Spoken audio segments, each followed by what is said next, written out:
The year is 1597. The waters off Korea's southern coast are dark, restless, and filled with something far more dangerous than storms. War is returning. Just a few years earlier, Japan had already launched a massive invasion of Korea. Cities burned, armies clashed, and through it all, one man became the nightmare of the Japanese Navy. His name was Yi Sun-sin, the Admiral of Joseon's Navy, a man who had already done the impossible, winning battles while outnumbered, outgunned, and often abandoned by his own government. But now, everything was different, because this time he didn't have a fleet. He had 13 ships. 13, against what would become one of the largest invasion fleets ever assembled in East Asian history. And yet, he would still choose to fight. To understand how Yi Sun-sin ended up here, we have to go back just a little. In 1592, Japan launched its first invasion of Korea. Wave after wave of enemy ships poured across the sea. Korea's navy, unprepared and disorganized, began to collapse. But Yi Sun-sin changed everything. Using superior tactics, hidden coastal knowledge, and his legendary iron-armored warships known as turtle ships, he shattered Japanese supply lines and destroyed fleet after fleet.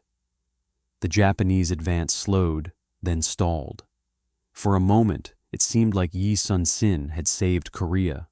But victory in war is never simple. Political enemies at court feared his power. Jealous officials spread rumors. False accusations piled up. And eventually, the man who had saved the nation was arrested, tortured, stripped of command, and thrown into prison. Without Yi Sun-sin, the Korean Navy collapsed almost instantly. His replacement lacked experience. Orders became confused. Discipline fell apart, and the Japanese wasted no time. They rebuilt their fleet, stronger than before, larger, more coordinated, more confident. In 1597, they launched a second invasion, this time with overwhelming force, determined to finish what they started. Korea was in panic, and in desperation, the court made a decision they should have never made in the first place. They released Yi Sun-sin, but they didn't restore him. They didn't trust him. They gave him nothing. No fleet, no time, no support, just an order. Stop the Japanese Navy. When Yi Sun-sin arrived at the broken naval base, what he saw would have broken most commanders. Destroyed ships lined the harbor. Morale was gone. Most sailors had deserted. The once proud fleet he had built, reduced to ruin. And then came the report. The Japanese invasion fleet was approaching. Hundreds of ships, thousands of soldiers, a tidal wave of steel and fire moving through the sea. Yi Sun-sin looked at what remained of his navy.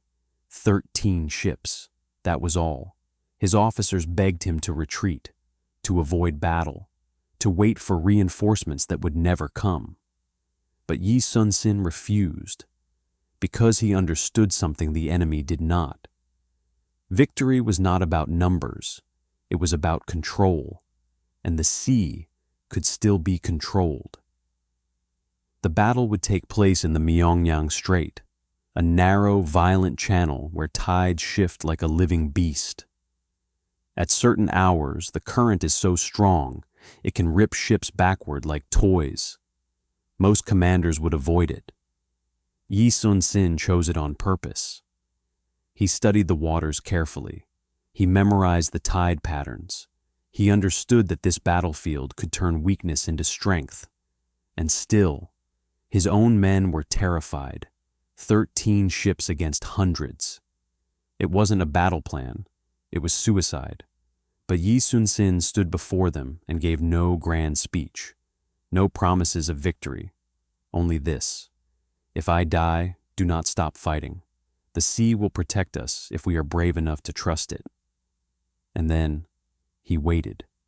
On the horizon, it appeared, the Japanese fleet, Massive warships filled the sea like a floating city, flags snapping in the wind, drums echoing across the waves. They had come to crush what remained of Korean resistance. And when they saw the strait, they smiled, because 13 ships stood in their way. 13. They believed this would not even be a battle. It would be an execution. The Japanese commander gave the order, "Advance," and the sea began to fill with the sound of war. But in the narrow waters of Myeongnyang, something unseen was already beginning to shift. The tides were turning, and Admiral Yi Sun-sin was ready. 13 ships against the empire's pride, and the greatest naval force yet assembled. The battle was about to begin.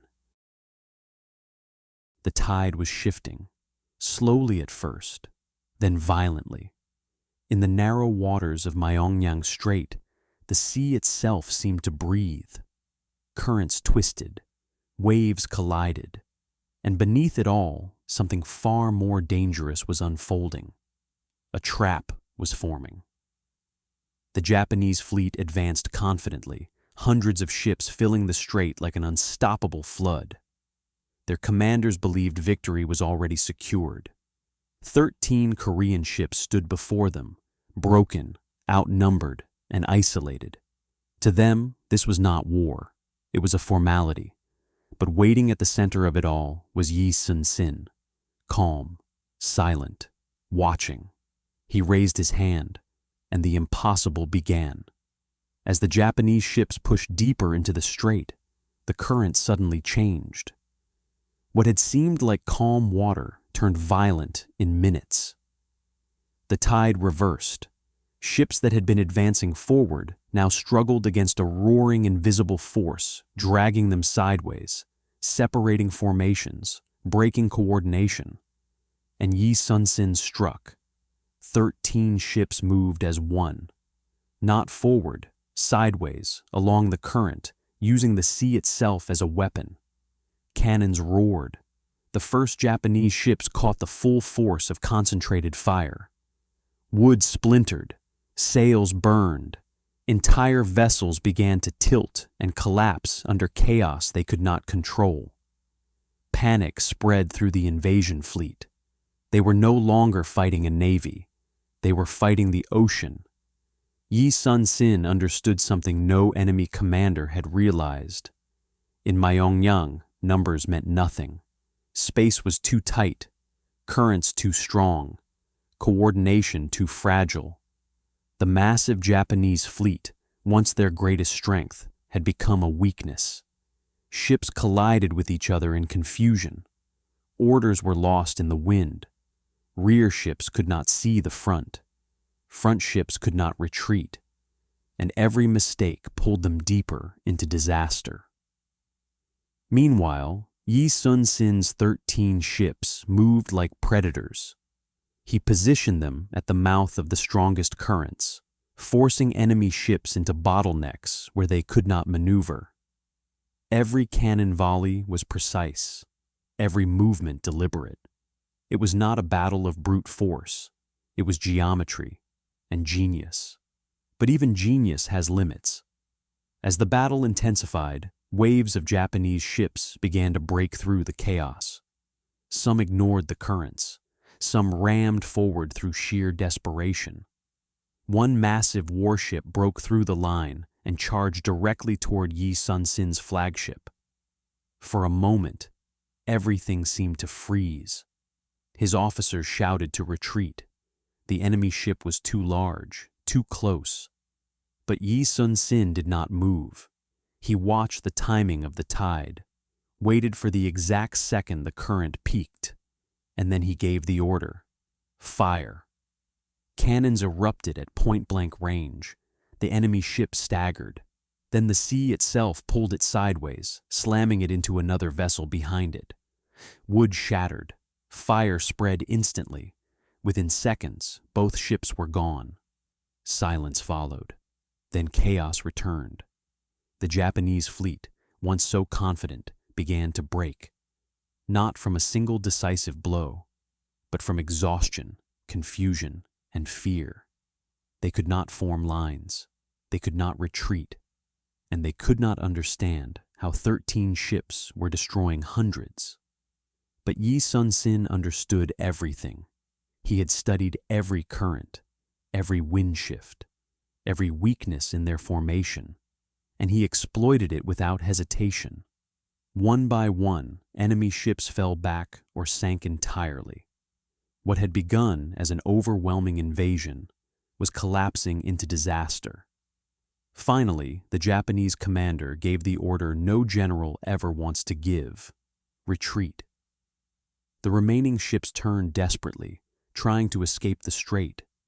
But the tide had not finished with them yet. The current still roared. Ships collided while fleeing. Some were dragged backward into the fight. Others ran aground or broke apart against hidden rocks beneath the waves. What was meant to be a total invasion force was now a broken shadow of itself. And above it all stood 13 Korean ships, still afloat, still fighting, still under the command of Yi Sun-sin. When the battle finally ended, the sea was silent. Smoke drifted across the water. Wreckage floated in every direction. But the Korean fleet had survived. All 13 ships remained. The Japanese invasion fleet, once 100 strong, had been shattered and forced to withdraw. Against every military expectation, against every calculation, against logic itself, Yi Sun-sin had won. History would later call it one of the greatest naval victories ever achieved. A battle where numbers meant nothing, where geography became strategy, and where one commander's understanding of the sea turned certain defeat into impossible victory. But to those who witnessed it, it was something else entirely, a miracle. And at the center of it stood a man who never once believed in miracles. Only discipline, only preparation, only the sea. 13 ships had broken an empire's invasion.